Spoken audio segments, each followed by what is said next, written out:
Sir, ಈಗ ಸೂರ್ಯವಂಶ ಚಂದ್ರವಂಶ ಅಂತೇಳಿ ಇತಿಹಾಸ ಇದೆ. ಸೊ ಈ ರಾಜವಂಶಸ್ಥರ ಬಗ್ಗೆ ಮಾಹಿತಿ.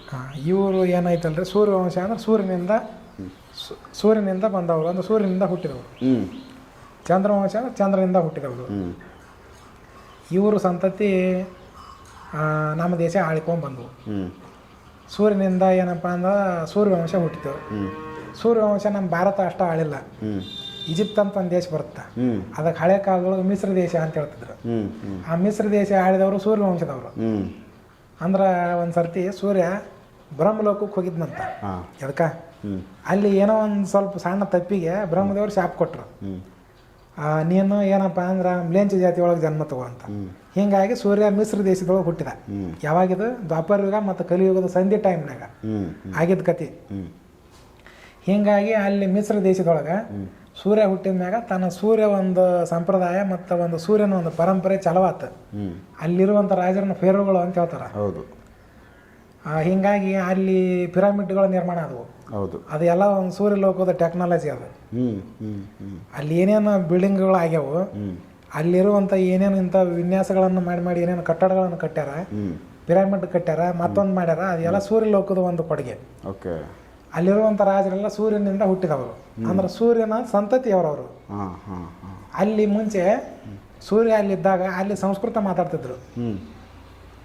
ಬ್ರಾಹ್ಮಣರ ಗತಿಯನ್ನು ಏನಪ್ಪ ಅಂತ ಜುಟ್ಟು ಜನಿವಾರ ಬಿಡ್ತಿದ್ರು, ಹೋಮ ಹವನಗಳನ್ನು ಮಾಡ್ತಿದ್ರು. ಇಂದ್ರ ಒಂದು ಸರ್ತಿ ಏನು ಮಾಡಿದ ಅಂದ್ರೆ, ನಮಗೆ ಇದು ಮ್ಲೇಂಚ ಜಾತಿ ಅಂದ್ರೆ ಕೀಳು ಜಾತಿ, ಇವ್ರು ಕೊಡುವಂಥ ಹವನಗಳು ನಮಗೆ ಬೇಡ, ಹವಿಸ್ಸು ಬೇಡ ಅಂತೇಳಿ ಏನು ಮಾಡಿದ, ಅದನ್ನು ತಿರಸ್ಕಾರ ಮಾಡಿದ. ಸರಸ್ವತಿಯಿಂದ ಅಲ್ಲಿಗೆ ಶಾಪ ಆತು.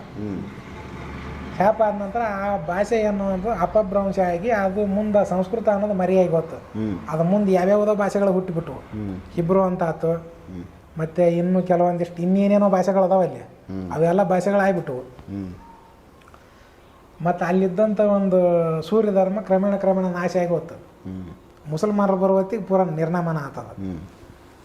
ಅದೇ ಟೈಪು ಆ ಸೂರ್ಯವಂಶ ನಮ್ಮ ಭಾರತನೂ ಆಳ್ತಿತ್ತು. ಯಾವಾಗಿನಿಂದ ಸತ್ಯುಗದ ಕಾಲದಿಂದ ದ್ವಾಪರಯುಗದ ಅಂತ್ಯದ ತನಕನೂ ಚಾಲ್ತಿ ಇತ್ತು. ದ್ವಾಪರಯುಗದ ನಂತರ ಅಲ್ಲೊಬ್ರು ಇಲ್ಲೊಬ್ರು ಉಳಿದಿದ್ರು. ಇನ್ನು ಚಂದ್ರವಂಶ ಅನ್ನುವಂಥ ತ್ರೇತಾಯುಗದಾಗ ಬಂತು. ಅಂದ್ರೆ ಸತ್ಯುಗದ ಮುಕ್ತಾಯಕ ತ್ರೇತಾಯುಗದ ಆರಂಭಕ್ಕೆ ಚಾಲುವಾತದು ಚಂದ್ರನಿಂದ ಅಂತಂದ್ರೆ ಚಂದ್ರನ ಮಕ್ಕಳು, ಅನಂತರ ಮತ್ತೆ ಮಕ್ಕಳು, ಹಿಂಗೆ ಬಂದವು. ಈ ಟೈಪ್ ಇವರು ನಡೆದು ಬಂದರು. ಇದರ ನಂತರ ಈ ದ್ವಾಪರಯುಗದ ಅಂತ್ಯ ಮತ್ತು ಕಲಿಯುಗದ ಆರಂಭಕ್ಕೆ ಇನ್ನೂ ಒಂದು ಬಂತು, ಅಗ್ನಿಕುಲ ಕ್ಷತ್ರಿಯರು ಅಂತೇಳಿ. ಅಗ್ನಿಕುಲ ಕ್ಷತ್ರಿಯರು ಇವರೆಲ್ಲ ಅಗ್ನಿಯಿಂದ ಹುಟ್ಟಿದವರು. ಅಂದ್ರೆ ಕಲಿ ಪ್ರಭಾವ ಹೆಚ್ಚಾದದ್ದು ನೋಡಿ ಒಬ್ಬ ಬ್ರಾಹ್ಮಣ ಅಬು ಪರ್ವತಕ್ಕೆ ಹೋಗಿ ಹೋಮ ಮಾಡಿದ, ಯಜ್ಞ ಮಾಡಿದ ಒಂದು. ಆ ಯಜ್ಞ ಕುಂಡದೊಳಗಿದ್ದ 4 ಜನ ಹುಟ್ಟಿದರು. ಪರಮಾರ ಅನ್ನುವಂಥವನು, ಪರಮಾರ ರಾಜವಂಶ ಬಂತು. ಇನ್ನೊಂದು ಶುಕ್ಲ ಅನ್ನುವಂಥವನು, ಶುಕ್ಲನಿಂದ ಸೋಲಂಕಿ ರಾಜವಂಶ ಹುಟ್ಟಿತು. ಇನ್ನೊಂದು ಪ್ರತಿಹಾರ ಅನ್ನುವಂಥವನು, ಪ್ರತಿಹಾರನಿಂದ ಪ್ರತಿಹಾರ ರಾಜವಂಶ ಹುಟ್ಟಿತು. ಹಿಂಗೆ ಇವು ಒಂದೊಂದು ರಾಜವಂಶಗಳ 4 ಮಂದಿ ಬಂದ್ರ ಒಟ್ಟ. ಇವ್ರು 4 ಮಂದಿನ ಏನು ಮಾಡಿದರು, ಹುಟ್ಟಿದ ಮೇಲೆ ಐರಾವತ ವಂಶದೊಳಗೆ ಹುಟ್ಟಿದಂಥ 4 ಆನೆಗಳು ಅದರೊಳಗಿಂದನ ಬಂದವು. ಹೋಮಕುಂಡದಾಗಿಂದನ ಹೋಮಕುಂಡದೊಳಗಿದ್ದನ ಹೊರಗಡೆ ಬಂದು ಅದನ್ನು ಏರ್ಕೊಂಡು ಅವ್ರು ಒಂದೊಂದು ರಾಜ್ಯ ಸ್ಥಾಪನೆ ಮಾಡ್ಕೊಂಡ್ರು ಒಂದೊಂದು ಜಾಗದಾಗ. ಸೋಲಂಕಿ ಅಂತ ಒಂದು ಆತು, ಪ್ರತಿಹಾರ ಅಂತ ಆತು, ಪರಮಾರ ಅಂತ ಆತು, ಇನ್ನೊಂದು ಯಾವ್ದು ಐತೆ ಇನ್ನೊಂದು ಚೌಹಾಣ್ರು, ಚೌಹಾಣ್. ಚೌಹಾಣ್. ಹಾಂ, ಅದನ್ನ ಭವಿಷ್ಯ ಪುರಾಣದಾಗ ಚಾಪಾಣ ಅಂತ ಬರ್ದಾರ, ಅದು ಚೌಹಾಣ ಅದು. ಇವರು ಏನೈತಿ 4 ರಾಜವಂಶಗಳು ನಮ್ಮ ಭಾರತನ ಮತ್ತೆ ಆಳ್ವಿಕೆ ಚಾಲು ಮಾಡಿದ್ವು. ಅಷ್ಟೊತ್ತಿಗೆ ಸೂರ್ಯವಂಶ ಮತ್ತು ಚಂದ್ರವಂಶದ ಬಲ ಕ್ಷೀಣ ಆಗಿತ್ತು. ಇವ್ರಲಿಂದ ಮತ್ತೆ ಚಾಲು ಆತು. ಈ ಪರಮಾರ ಒಂದು ರಾಜವಂಶದಾಗ ವಿಕ್ರಮಾದಿತ್ಯ, ಭೋಜರಾಜ ಇವರೆಲ್ಲ ಬರ್ತಾರ. ಈಗ ಪರಮಾರ ರಾಜವಂಶದೊಳಗೆ ಫಸ್ಟ್ ಬರುವಂಥವ್ರು ಅತಿ ಹೆಸರು ದೊಡ್ಡದು ಮಾಡಿದಂಥವ್ರು ವಿಕ್ರಮಾದಿತ್ಯ. ಅವನ ನಂತರ ಅವನ ಮೊಮ್ಮಗ ಶಾಲಿವಾಹನ. ಮುಂದೆ ಹಿಂಗೆ ಬರ್ತಿರ್ಬೇಕಾದ್ರೆ ಶಾಲಿವಾಹನ ನಂತರ ಅಂದ್ರೆ ವಿಕ್ರಮಾದಿತ್ಯನಿಂದ 10ನೇ ತಲೆ ಅವನು. ವಿಕ್ರಮಾದಿತ್ಯನಿಂದ 10ನೇ ತಲೆ ಅವನು ಭೋಜರಾಜ. ಭೋಜರಾಜ ಇವನಿಗೆ 32 ಗೊಂಬಿರುವಂಥ ಸಿಂಹಾಸನ ಭೂಮಿ ಒಳಗೆ ಸಿಕ್ತು. ಅದು ವಿಕ್ರಮಾದಿತ್ಯನಿಗೆ ಸ್ವರ್ಗಲೋಕದಿಂದ ಬಂದದ್ದು. ಇಂದ್ರ ಕೊಟ್ಟಿರ್ತಾನೆ ಅದನ್ನು. ಅದು ಯಾವ್ದಕ್ಕಂದ್ರೆ ಅಲ್ಲಿ ಯಾವುದೋ ಒಂದು ಸ್ಪರ್ಧೆ ಇಟ್ಟಿರ್ತಾರ. ದೇವತೆಗಳು ಈಗ ಅಪ್ಸರಿ ಇರ್ತಾರಲ್ಲ, ಅವ್ರ ನೃತ್ಯ ನಡೆದಿರುತ್ತೆ. ಹೌದು. ಆ ನೃತ್ಯ ನಡೆದಂಥ ಟೈಮ್ನಾಗ ಇದ್ರೊಳಗೆ ಏನೈತಿ, ಯಾರು ಹೆಚ್ಚು ರಂಭೆ ಊರ್ವಶಿ ನೃತ್ಯ ಇರ್ತಲ್ಲ, ಯಾರು ಹೆಚ್ಚು ಯಾರು ಕಡಿಮೆ ಅಂತೇಳಿ ನಿರ್ಣಯ ಮಾಡೋಕೆ ದೇವತೆಗಳಿಗೆ ಸ್ವಲ್ಪ ಕಷ್ಟ ಆಗಿರ್ತೈತೆ. ವಿಕ್ರಮಾದಿತ್ಯನ ಕರ್ಕೊಂಡೋಗಿರ್ತಾರೆ, ಆಹ್ವಾನ ಮಾಡಿರ್ತಾರೆ. ಅಲ್ಲಿ ಹೋದಾಗ ವಿಕ್ರಮಾದಿತ್ಯ ಏನು ಮಾಡಿರ್ತಾನೆ, ಭೂಲೋಕದಾಗಿದ್ದ ಸ್ವರ್ಗ ಲೋಕಕ್ಕೆ ಹೋಗ್ಬೇಕಾದ್ರೆ 1 ಚೋಳು ತೊಗೊಂಡೋಗಿರ್ತಾನೆ 2. ಅದನ್ನು 1 ಹೂವಿನ ಗುಚ್ಚದಾಗ ಇಟ್ಟಿರ್ತಾನೆ. ಅದನ್ನು ಹಿಡ್ಕೊಂಡು ಅವ್ನು ನೃತ್ಯ ಮಾಡ್ಬೇಕು. ಹಿಂಗೆ ನೃತ್ಯ ಮಾಡ್ಕೊತಿದ್ದ ಟೈಮ್ನಾಗ ಇಬ್ಬರಿಗೆ ಕೊಳಗ ಅಲ್ಲಿ ದೇವಲೋಕದ ಹೂವಿನ ಮಾಲೆ ಹಾಕಿರ್ತಾರೆ. ಅದು ಯಾವ್ದು ಹೇಳ್ತಾರಲ್ಲ, ಇರ್ತಾವಲ್ಲ ಇಲ್ಲಿ ಪಾರಿಜಾತ, ಇನ್ನು ಯಾವ್ಯಾವ್ದು ಹೂವಿನ ಮಾಲೆ ಇರ್ತಾವೆ, ಗಿಡಗಳು ಇರ್ತಾವಲ್ಲ, ಅದನ್ನು ಹಾಕಿರ್ತಾರೆ. ಅದನ್ನು ಅವು ಏನೈತಿ ಮಾಡ್ಕೊತಿದ್ದಾಗ ಕೈಯಾಗಿ ಏನು ಹೂವಿನ ಗುಚ್ಚ ಇಡೋದಿಲ್ಲ, ಅದ್ರಾಗ ಇರೋ ಚೋಳು ಕಡಿತೈತೆ. ಯಾರಿಗೆ? ರಂಭೆ ಊರ್ವಶಿ ಇಬ್ಬರಿಗೆ ಕಡಿಯುತ್ತ.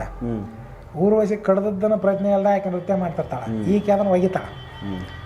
ಅದ್ರಾಗ ಊರ್ವಶಿನ ಹೆಚ್ಚು ಅಂತ ವಿಕ್ರಮಾದಿತ್ಯ ಹೇಳ್ತಾನೆ.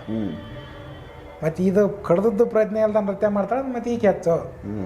ಹಿಂಗಾದಾಗ ವಿಕ್ರಮಾದಿತ್ಯಾಗ ಇಂದ್ರ ಏನು ಮಾಡ್ತಾನೆ, ನೀನು ಅಲ್ಲಿಂದ ಇಲ್ಲಿಗೆ ಬಂದು ನಮ್ಮಲ್ಲಿ ಯಾರು ಶ್ರೇಷ್ಠರು ಅಂತನೂ ತೋರಿಸ್ಕೊಟ್ಟು ನಮಗೆ ಗುರುತು ಹಿಡಿದು ಕಠಿಣ ಆಗಿತ್ತು.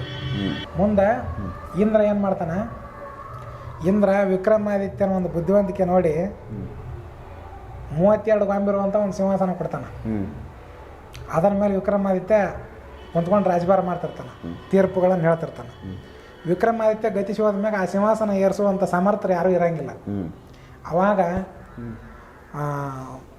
ಅದನ್ನು ಭೂಮಿ ಒಳಗೆ ಹೂತು ಬಿಡ್ತಾರೆ, ಸಿಂಹಾಸನ ಹೂತು ಬಿಡ್ತಾರೆ. ಮುಂದೆ ಹಿಂಗೆ ಎಷ್ಟೋ ವರ್ಷಗಳು ಗತಿಸ್ತಾವೆ. ವಿಕ್ರಮಾದಿತ್ಯ ಇದ್ದದ್ದು 1ನೇ ಶತಮಾನ ಕ್ರಿಸ್ತ ಪೂರ್ವ. ಭೋಜರಾಜ ಬಾಳಿ ಬದುಕಿದ್ದು 5ರಿಂದ 6ನೇ ಶತಮಾನ. ಭೋಜರಾಜ ಅಂದ್ರೆ ಈ 9ನೇ ಶತಮಾನದೊಳಗೆ ಭೋಜರಾಜ ಬರ್ತಾನಲ್ಲ, ತೈಲಪ್ಪನಿಗೆ ಮತ್ತು ಭೋಜರಾಜನಿಗೆ ಯುದ್ಧ ಆಗತ್ತ. ಇದು 9ನೇ ಶತಮಾನದಾಗ. ಈ ಭೋಜರಾಜ ಬೇರೆ, ಅಲ್ಲಿ 5-6ನೇ ಶತಮಾನದಾಗಿದ್ದು ಭೋಜರಾಜನ ಬೇರೆ. ಇತಿಹಾಸಕಾರರಿಗೆ ಇದು ಗೊತ್ತಿಲ್ಲ. ಇವ್ರೇನು ತಿಳ್ಕೊಂಡ್ರ ಅಂದ್ರೆ ಇದ ಭೋಜರಾಜನ ಅಲ್ಲಿದ್ದ ಅಂತ ಎಲ್ಲ ಏಕ ಮಾಡಿ ಬರ್ದಾರ. ಹಂಗಿಲ್ಲದು. ಮತ್ತು ಕಾಳಿದಾಸನ ಟೈಮ್ 5ನೇ ಶತಮಾನ ಅಂದ್ರೆ ಮತ್ತು ಭೋಜರಾಜನ ಟೈಮ್ 9ನೇ ಶತಮಾನ ಹಂಗಾಗತ್ತ. ಹೌದು. ಇಬ್ಬರು ಮಿತ್ರದರು, ಅಷ್ಟು ಆತ್ಮೀಯರಾಗಿದ್ರು. ಮತ್ತು ಆತ್ಮೀಯರಾಗಿರುವಂಥವ್ರು 200 ಶತಮಾನ ಹಿಂದೆ ಮುಂದೆ ಹೆಂಗೆ ಅಕ್ಕಾರ ಅವರು. ಅಂದ್ರೆ ಅದು ಹೆಂಗಾಗೈತಿ ಅಂದ್ರೆ ಭೋಜರಾಜಂದು ಟೈಮ್ ಸ್ವಲ್ಪ ಹಿಂದೆ ಮುಂದೆ ಆಗಿದ್ದು ಇವ್ರಿಗೆ ಗೊತ್ತಿಲ್ಲ. ಅದು ಬ್ರಿಟಿಷರು ಆ ಇತಿಹಾಸನ ತೆಗೆದಾಕ್ಬಿಟ್ರ. ಅಥವಾ ಅವ್ರು ತೆಗೆದಿರ್ಬೋದು, ಅಥವಾ ನಮ್ಮ ಇತಿಹಾಸಕಾರರ ಪುರಾಣದ ಕಲ್ಪನೆ ಅಂತೇಳಿ ಒಂದೇ ಇರೋದ್ರಿಂದ ಅದು ಚೇಂಜ್ ಕನ್ಫ್ಯೂಸ್ ಇಲ್ಲ. ಇಲ್ಲಿದ್ದು ಬುದ್ಧಿವಂತರು ತೆಗೆದು ಹಾಕಿರ್ಬೇಕು. ಕೆಲವೊಂದು ಪವಾಡ ಸದೃಶ್ಯವಾದಂಥ ಕೆಲವೊಂದು ವಿಚಾರಗಳಾದ್ರೆ ಬರ್ತಾವಲ್ಲ, ಇವು ಕಲ್ಪನೆ ಇರ್ಬೇಕಂತೇಳಿ ತೆಗೆದನ್ನು ಹಾಕಿರ್ಬೋದು. ಹಿಂಗೂ ಆಗಿರುತ್ತೆ. ಇಲ್ಲಿ ಭೋಜರಾಜಾಗ ಆ ಸಿಂಹಾಸನ ಸಿಗುತ್ತ, ಅದನ್ನು ಏರ್ತಾನೆ. ಅದಕ್ಕೆ ಸಂಬಂಧಪಟ್ಟದ್ದು ಒಂದು ದೊಡ್ಡ ಕಥೆನ ಬರುತ್ತೆ. ಅದು ಏನಾಗಿರುತ್ತೆ ಅಂದ್ರೆ, ಇವರು ವಿಕ್ರಮಾದಿತ್ಯ, ಇದು ಭೋಜರಾಜ ಮತ್ತು ಕಾಳಿದಾಸ ಇಬ್ಬರು ಸೇರಿಕೊಂಡು ಮಾರುವೇಷದೊಳಗೆ ರಾಜ್ಯ ಸುತ್ತಾಡಕ್ಕೆ ಹೊಂಟಿರ್ತಾರೆ. ಪ್ರಜೆಗಳು ಹೆಂಗದಾರ ನೋಡಕ್ಕೆ. ತಿರುಗಾಡೋ ಟೈಮ್ನಾಗ ಅಲ್ಲಿ ಒಂದು ಬಾಳಿ ತೋಟ ಇರುತ್ತೆ. ಬಾಳಿ ತೋಟದ ಹತ್ರ ಹೋಗೋ ಮುಂದೆ ತೋಟದ ಮಾಲಕ, ಇಲ್ಲಿ ನಮ್ಮ ತೋಟಕ್ಕೆ ಯಾರೋ ಅತಿಥಿಗಳು ಬಂದಿರಿ, ಬರ್ರಿ ಕುಂತ್ಕೋರಿ, ಬಾಳೆಹಣ್ಣು ತಿನ್ನಿರಿ, ನೀರು ಕುಡೀರಿ, ಆರಾಮ್ ತೊಗೊಂಡು ಹೋಗ್ರಿ ಅಂತ ಹೇಳ್ತಾನೆ. ಒಂದು ಬೆಟ್ಟದ ಗುಡ್ಡದ ಮ್ಯಾಗ ನಿಂತು, ಮಣ್ಣಿನ ಗುಡ್ಡ, ಅದ್ರ ಮ್ಯಾಗ ನಿಂತು ಅದು ಮುಗಿದ ಮೇಲೆ ಅವರು ಬಾಳೆಹಣ್ಣು ತಿನ್ನಕ, ನೀರು ಕುಡಿಯಾಕ ತೋಟದ ಒಳಗೆ ಬಂದುಬಿಟ್ಲೆನ ಅಲ್ಲಿಂದ ಇಳಿದು ಬರ್ತಾನೆ. ಇವನ್ ಬೇಕೈತಿ ಬಿಡ್ತಾನೆ. ಏನು ನಿಮ್ಗೇನು ಯಾರ್ದು ಏನು ಕೇಳೋದಿಲ್ಲನ ನಮ್ಮ ತೋಟದಾಗ ಬಂದು ಬಾಳೆಹಣ್ಣು ತೊಗೊತೀವಿ ಅವ್ರು ಈಗ ಏನನ್ನೋ ಬಿಡ ಅಂತ ಹೋಗಾರ ಮತ್ತೆ ಅವ್ರು ಮುಂದೆ ಹೋಗ್ತಿರ್ಕ ಮತ್ತೆ ಮ್ಯಾಗ ಗುಡ್ಡದ ಮ್ಯಾಗ ಹೋಗಿ ನಿಲ್ತಾನೆ ಮತ್ತೆ ಅವ್ರನ್ನ ಕರಿತಾನೆ ಬರ್ರಿ ಅಂತ ಮತ್ತೆ ಅವ್ರು ಕರೆದಾಗ ಮತ್ತೆ ಬರ್ತಾರೆ ನಿಮಗೇನು ಒಮ್ಮೆ ಹೇಳಿದ್ರೆ ಅರ್ಥ ಆಗುತ್ತೋ ಇಲ್ಲ ಇಲ್ಲಿ ಬರಬೇಡ್ರಿ ಅಂತ ಹೇಳಿದ್ರೆ ಮತ್ತೆ ಬಾಳೆಹಣ್ಣು ಕೇಳಕ್ಕೆ ಬಂದಿರಿ ಬೈತಾನೆ ಅವ್ರನ್ನ ಹಿಂಗೆ ಒಂದು 4-5 ಸಲ ಆಕೈತಿ ಅವ್ರು ಏನು ತಿಳ್ಕೊತಾರಂದ್ರೆ ಈ ಮನುಷ್ಯಾಗ ಮತಿಭ್ರಮಣೆ ಆಗಿರ್ಬೇಕು ಮ್ಯಾಗ ಹೋಗಿ ನಿಂತ ಕರಿತಾನೆ ಇಲ್ಲಿ ತಳಗೆ ಬಂದಾಗ ಒದರಾಡ್ತಾನೆ. ಅವಾಗ ಕಾಳಿದಾಸ ಏನಂತಾನಂದ್ರೆ ಅವನ್ನ ತೋಟದ ಮಾಲಕನ ನೋಡಿ ಇವನ್ ನೋಡಿರ ಇವ ಮತಿಭ್ರಮಣೆ ಆಗಿಲ್ಲ, ಎಲ್ಲ ಸರಿಯಾಗಿ ಅದಾನ. ಆದ್ರೆ ನನಗನ್ಸಿದ ಮಟ್ಟಿಗೆ ಅವ ನಿಂತ್ಕೊಳ್ಳೋ ಜಾಗದಾಗ ಏನೋ ವಿಶೇಷ ಐತೆ, ಅಲ್ಲಿ ನಿಂತ ಇವನ ಬುದ್ಧಿ ಸರಿ ಇರುತ್ತೆ. ಮತ್ತು ಕೆಳಗೆ ಬಂದಾಗ ಇವ ಮಾಮೂಲಿ ಮಂದಿಗೈತೆ ಮಾತಾಡ್ತಾನೆ. ಏನಿರ್ಬೋದು ಅಂತ ವಿಚಾರ ಮಾಡಿ ತಮ್ಮ ವೇಷ ಇರುತ್ತಲ್ಲ ತೆಗಿತಾರೆ ಇಬ್ರು. ಇವ ಭೋಜರಾಜ ಅವ ಕಾಳಿದಾಸ ಅನ್ನೋದು ಗೊತ್ತಾಗ್ಯದ ತೋಟದ ಮಾಲಕ ಅವ್ರಿಗೆ ಕ್ಷಮೆ ಕೇಳ್ತಾನೆ, ಈ ರಾಜ ಆಳವರ ಇವ್ರಲ್ಲ ಅಂತೇಳಿ. ಅಂದಿಂದ ವಿಕ್ರಮ ಇವ ಕಾಳಿದಾಸ ಕೆಲವು ಸೇವಕರನ್ನ ಕರೆಸ್ತಾನೆ. ಕರೆಸಿ ಆ ಗುಡ್ಡನ ತೆಗಿರಿ, ಕೆಳಗಡೆ ಏನೋ ಐತೆ. ಹಂಗೆ ಅದನ್ನೆಲ್ಲ ಮಣ್ಣು ತೆಗಿಸ್ಕೊಂತ ಹೋದಂಗಲ್ಲ ಅಲ್ಲಿ ಒಂದು ಸಿಂಹಾಸನ ಸಿಗುತ್ತಾ 32 ಗೊಂಬಿರುವಂಥದ್ದು. ಆ ಸಿಂಹಾಸನ ಎತ್ತಿಸಿ ಅದನ್ನೆಲ್ಲ ಆಕ್ಸೈಡ್ ಕಡೆಯಿಂದ ಅದನ್ನೆಲ್ಲ ಪಾಲಿಶ್ ಹೊಡಿಸಿ ಎಲ್ಲೆಲ್ಲಿ ಏನೇನು ಇದಾಗಿರ್ತಾವೆ ಮಕ್ಕು ಮುರಿದಿರ್ತಾವೆ ಹೋಗಿರ್ತಾವೆ ಅವನ್ನೆಲ್ಲ ಸರಿಪಡಿಸ್ತಾರೆ. ಅದು ಸಿಂಹಾಸನ ಹೆಂಗಿರ್ತಾನೆ ಆ ಸಿಂಹಾಸನದ ಮೇಲೆ ಏರಕೈತಿರ ಅಲ್ಲಿರೋ ಗೊಂಬೆ ಮಾತಾಡ್ತಿರ್ತಾವೆ, ಒಂದೊಂದು ಕತೆ ಹೇಳ್ತಿರ್ತಾವೆ. ವಿಕ್ರಮಾದಿತ್ಯನ ಕಾಲದೊಳಗೆ ಆದದ್ದು. ಆನಂತರ ಅದ್ರ ಮೇಲೆ ಭೋಜರಾಜ ಲಾಸ್ಟಿಗೆ ಏರ್ತಾನೆ. ಭೋಜರಾಜ ಗತಿಸಿ ಹೋದ ಮೇಲೆ ಆ ಸಿಂಹಾಸನ ಮತ್ತೆ ಸ್ವರ್ಗಕ್ಕೆ ಹೋಗುತ್ತಾ. ಇಲ್ಲಿ ಇದಕ್ಕೆ ಸಂಬಂಧಪಟ್ಟದ್ದು ಎಷ್ಟೋ ಕಥೆಗಳು ಬರ್ತಾವೆ. ಈ ಭೋಜರಾಜನ ಬೇರೆ, ಇನ್ನು ಅಲ್ಲಿ 9ನೇ ಶತಮಾನದೊಳಗೆ ಬರುವಂಥ ಭೋಜರಾಜನ ಬೇರೆ.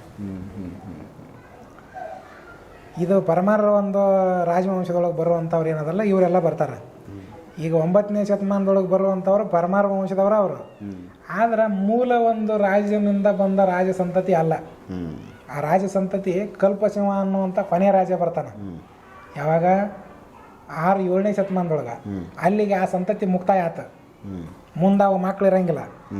ಇವರು ಏನು ಬರ್ತಾರಲ್ಲ 9ನೇ ಶತಮಾನದೊಳಗೆ ಮುಂಜ ಭೋಜ ಇವರೆಲ್ಲ ಏನು ಹೇಳ್ತಾರೆ, ನಾವು ಪರಮಾರ ಸಂತತಿಯವರು ಅಂತ ಹೇಳ್ತಾರೆ.